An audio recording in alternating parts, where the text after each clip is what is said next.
محترم سامعین کرام، السلام علیکم ورحمۃ اللہ وبرکاتہ۔ آج ہم جس ٹاپک پہ بات کریں گے وہ ہے تصوف۔ تصوف کے حوالے سے بڑے لوگوں میں بڑی غلط فہمیاں بھی پائی جاتی ہیں اور بڑا کچھ لوگ غلط بھی بولتے ہیں۔ ہمیں کسی کے غلط بولنے سے کوئی سروکار نہیں، کوئی اس کی مخالفت کرتا ہے ہمیں اس سے کوئی غرض نہیں۔ میں مخاطب ہوں ان لوگوں سے جو تصوف کو سمجھنا چاہتے ہیں۔ تو زیادہ لمبی بات نہیں ہے، 2-4 منٹ یا 5 منٹ تک ہی انشاءاللہ اس پہ روشنی ڈالوں گا، صرف اس کی تھوڑی سی تعریف کے اوپر، تاکہ اس کی ہمیں سمجھ لگ سکے۔ تصوف اصل میں اپنے باطن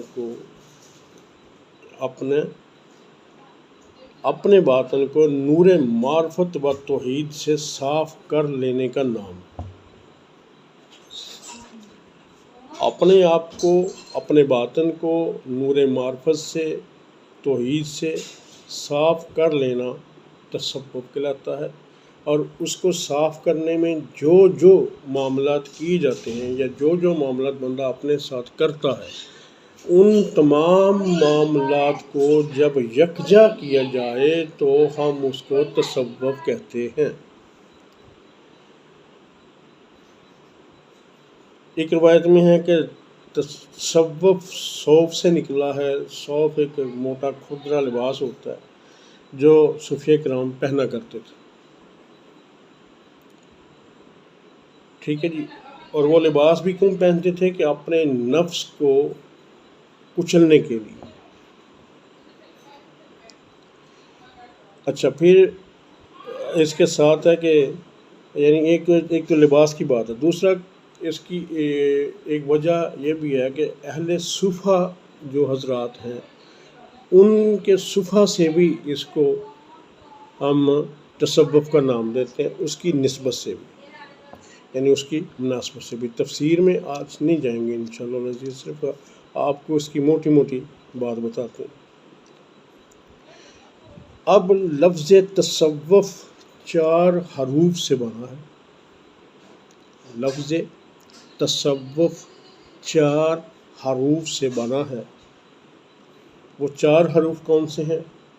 وہ 4 حروف، سب سے پہلے تا ہے۔ سب سے پہلے کیا ہے؟ تا۔ پھر اس کے بعد ہے صاد، پھر اس کے بعد ہے واو، پھر اس کے بعد ہے فا۔ یہ 4 حروف جب یکجا کر دیں تو تصوف بنتا ہے، ٹھیک ہے جی۔ اب میں ذرا ان 4 حروف کو کہاں سے لیا گیا، اس کو تصوف بنانے کے لیے بڑی محنت طلب مجھے بات، اور بڑی محنت سے اس لفظ کو چوز کیا گیا، یعنی اس لفظ کو بنایا گیا۔ اب تا سے کیا ہے؟ اب سنیں ذرا۔ تا سے توبہ ہے۔ کیا ہے تا سے؟ توبہ۔ اور توبہ بھی یہاں 2 قسم کی ہے۔ اہل تصوف میں توبہ 2 قسم کی ہوتی ہے، اور 2 قسم کی توبہ پہ زور دیا جاتا ہے، اور یہ 2 قسم کی توبہ کروائی جاتی ہے۔ اور جو مرید ہوتا ہے وہ ان 4 مراحل سے، یعنی تا والا مراحل، صاد والا مراحل، ٹھیک ہے نا، یہ 4 حروف والا جو مراحل ہیں، جن سے یہ حروف مخفف ہوئے ہیں، ان سے گزرنا پڑتا ہے، ٹھیک ہے جی۔ سالک گزار رہا ہوتا ہے اور مرید گزر رہا ہوتا ہے، یہ رشتہ ہوتا ہے مرید کا اور پیر کا۔ آج کل جس طرح کا معاملہ چل رہا ہے وہ نہیں، میں اس کی بات نہیں کرتا، میں اصل سالک کی اور اصل مرید کی بات کرتا ہوں۔ اچھا، پہلا کیا تھا؟ توبہ۔ پہلا کیا تھا؟ توبہ۔ توبہ بھی میں نے کہا 2 قسم کی، ایک ظاہر اور ایک باطن۔ ایک توبہ ظاہر کی ہے کیونکہ بڑے گناہ ہیں جو ہم ظاہراً کرتے ہیں اور بڑے گناہ ہیں جو ہم باطناً کرتے ہیں، لہذا توبہ بھی تو دو طرح کی ہوئی نا پھر، ایک ظاہر کی توبہ اور باطن کی توبہ۔ اب ظاہر کی توبہ کیا ہے؟ ظاہر کی توبہ یہ ہے کہ انسان اپنے تمام اعضائے ظاہری کو انسان اپنے تمام اعضائے ظاہری کو قولاً، فعلاً، گناہ، معصیت سے اطاعت کی طرف اور مخالفات سے موافقات کی طرف موڑ دے، بس یہ ظاہری توبہ ہے۔ زبان سے تو ہم کہتے ہیں استغفر اللہ ربی من کل ذنب واتوب الیہ، لیکن یہ توبہ جو صوفی کرواتا ہے وہ آپ کو زبان سے کروانے کے بعد آپ کے سارے ظاہر سے یہ معاملات درست کرواتا ہے، اور اس کے لیے اس کو جس بھی بٹھی سے آپ کو گزارنا پڑے وہ گزارتا ہے۔ ٹھیک ہے جی۔ اب یہ ظاہراً جس طرح میں نے ابھی آپ کو بتایا، اس کا جو قول ہے، میں تھوڑی سا اس کو بھی کھول دوں، اس کا جو قول ہے اور اس کا جو فعل ہے، ایک ہو، اس میں کوئی رولا نہ ہو، منافقت نہ ہو، اس میں دوغلا پن نہ ہو۔ اگر اس نے کہا ہے کہ میں سچا ہوں تو اس کے فعل سے بھی سچ ظاہر ہو، اس کی زبان سے بھی سچ ظاہر ہو، یہ قولاً فعلاً ہے۔ گناہ و معصیت، جو وہ گناہ کرتا تھا اب وہ گناہ چھوڑ کے، جو معصیت اس کے اندر تھی اس کو چھوڑ کے اطاعت، فرما برداری کی طرف آ جائے، اور جو مخالفات ہیں، مطلب کوئی جس کے آپ مخالف ہو، جس کے آپ مخالف ایک محاذ اکٹھا کیا ہوا تھا، یا جو آپ کا مخالف ہے اور آپ اس کے مخالف ہو کہ آپ اس سے بڑا کچھ کرنا چاہ رہے ہو، تو اس ساری مخالفت کو موافقت کی طرف، یعنی اس کا رجوع ہونا چاہیے کہ اب یہ لڑائی جھگڑا، یہ جو بھی فساد ہے اس کو چھوڑ کے میں کس طرف آؤں؟ موافقت کی طرف آؤں، صلح کی طرف آؤں، تعلق جوڑنے کی طرف آؤں، یہ والا معاملہ لڑائی جھگڑے والا چھوڑ دوں، یعنی اپنے آپ کو اس طرف موڑ دے، تو یہ اس کی ظاہراً توبہ ہے۔ میں بس آج ظاہراً اس کی تعریف پہ بولوں گا، اگلا لفظ انشاءاللہ العزیز پھر اگلے کلپ کے اندر آئے گا، یہ صرف ظاہراً توبہ تا کی بات ہو رہی ہے۔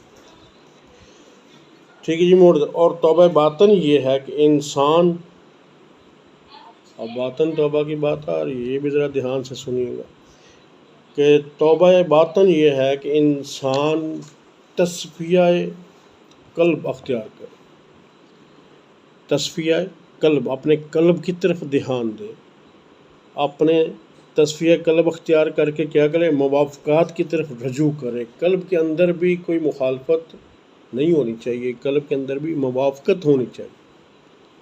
آپ کا قلب بھی تمام جو اندر پالی ہوئی ہوتی ہیں نا، اگر کدھر کسی نے کی ترجمہ کر دیں، یہ اس بات کو بھی نکال دیا جائے، ختم کر دیا جو اس میں کیا رکھا جائے؟ موافقت رکھا جائے۔ تو جب انسان ایسا ہو جائے، اندر سے بھی باہر سے بھی، اندر سے بھی اور باہر سے بھی، قول بھی فعل بھی، ظاہر اس کا جو عمل ہے وہ بھی اور اندر والا عمل جو وہ بھی، وہ بالکل ایک ہو جائے، تو پھر اس کی توبہ مکمل ہوتی ہے۔ اور جب توبہ مکمل ہونے پہ آتی ہے تو پھر کیا ہوتا ہے؟ پھر اس کے تمام اوصاف ذمیمیہ، جو اس کے اوصاف تھے، جس کے باڈی کے اندر، جسم کے اندر، اس کی عادات کے اندر، اس کے اندر جتنے بھی یہ سارے اوصاف تھے، وہ سارے کے سارے اوصاف حمیدہ میں بدل جاتے ہیں یا بدل جائیں، تو وہ مقام تا کا کام ختم ہو جاتا ہے۔ تو یہاں پر مقام تا کا جو کام تھا، اس کی جو ریاضت تھی، اس کا جو مجاہدہ تھا، جب بندہ یہاں پر اس طرح سے ہو جائے، جب بندہ اپنے ظاہر اور باطن کو ایک کر لے، جب اس کے منافقت نکل جائے، جب اس کی دوغلی پالیسیاں نکل جائیں، جب اس کے اندر لڑائی جھگڑے والے بات نکل جائیں، جب اس کے اندر تعلق نکل جائے، جب اس کے اندر صلہ رحمی آ جائے، جب لوگوں کا احترام آ جائے، لوگوں کا ادب آ جائے، سنت مصطفی صلی اللہ علیہ وسلم کے مطابق تمام لوگوں کے ساتھ اس کا حسن سلوک آ جائے، جب وہ ایسا ہو جائے تو پھر اس کی توبہ مقبول ہوتی ہے۔ پھر اس نے جو توبہ زبان سے کی تھی نا، استغفر اللہ ربی من کل ذنب واتوب الیہ، یا جس نے خالی استغفار کہا تھا استغفر اللہ، یا جس نے استغفر اللہ ربی من کل ذنب واتوب الیہ کے علاوہ استغفر اللہ ربی من کل ذنب فاغفر لی کہا، یعنی اب اس نے زبان سے یہ توبہ جو کہی، دن میں چاہے 100 دفعہ توبہ اس نے کی ہے، چاہے 10 دفعہ کی ہے، چاہے جتنی دفعہ بھی کی ہے، لیکن اس کے ہر دفعہ کرنے میں اس نے اپنے قول و فعل کو چیک کیا، اپنے باطن کو چیک کیا، اپنے اندر کو چیک کیا، اپنے اندر غصے کو چیک کیا جو لوگوں کے لیے پایا جاتا ہے، کیا یہ غصہ اب لوگوں کے لیے ہے یا یہ غصہ اب دین کے لیے آ گیا ہے، یا کنورٹ ہو گیا، تبدیل ہو گیا۔ پہلے وہ غصہ تھا لوگوں کو مار تیری ایسی دی تیسی، تم نے یہ کر دیا وہ کر دیا، اب وہ غصہ اس سے ہٹ کے کہاں آ گیا؟ اب جو دین کے خلاف بات کرتا ہے، جو نبی کریم صلی اللہ علیہ وسلم کے خلاف کوئی بات کرتا ہے، یا نبی کریم صلی اللہ علیہ وسلم سے کوئی ہٹویں کی بات کرتا ہے، پھر غصہ سارا اس طرف جاتا ہے، ٹھیک ہے نا؟ تو کیونکہ nature can not be change, لیکن جب بندہ توبہ کی طرف چلا آتا ہے تو پھر اللہ رب العزت اس کے غصے کا رخ جو ہے نا وہاں پر کر دیتا ہے جہاں پر اس کا غصہ ہونا جائز ہوتا ہے۔ پھر وہ غصہ اپنے اللہ رب العزت کے لیے کرتا ہے، اپنی ذات کے لیے نہیں کرتا، ہوتا غصہ ہی ہے اس کی طبیعت کے اندر، لیکن غصہ اب وہ اس کے لیے ہوتا ہے جو اللہ کے ساتھ بغض رکھتا ہے، اس کے لیے پھر وہ غصہ کرتا ہے۔ اللہ کے رسول کے لیے جو بغض رکھتا ہے پھر اس کا سارا غصہ ان کی طرف چلا جاتا ہے جو بغض رکھنے والے لوگ ہیں، لیکن وہ پھر اپنے لیے کسی سے لڑائی جھگڑا نہیں کرتا ہے۔ یہاں پر ایک بڑی پیاری بات مجھے یاد آ رہی ہے، لیکن میری بات لمبی ہو جائے گی انشاءاللہ العزیز۔ اس سے اگلا جو کلپ ہوگا، اس سے اگلی جو بات ہم کریں گے تا سے ہٹ کے، تو وہ پھر اللہ نے چاہا تو کوشش کریں گے کہ ہم وہ حضرت علی کرم اللہ وجہہ کی جو بات ابھی ہم چھوڑ کے جا رہے ہیں اس سے ہی شروع کریں۔ اللہ عمل کی توفیق عطا فرمائے۔ وآخر دعوانا ان الحمد للہ رب العالمین۔ السلام علیکم ورحمۃ اللہ وبرکاتہ۔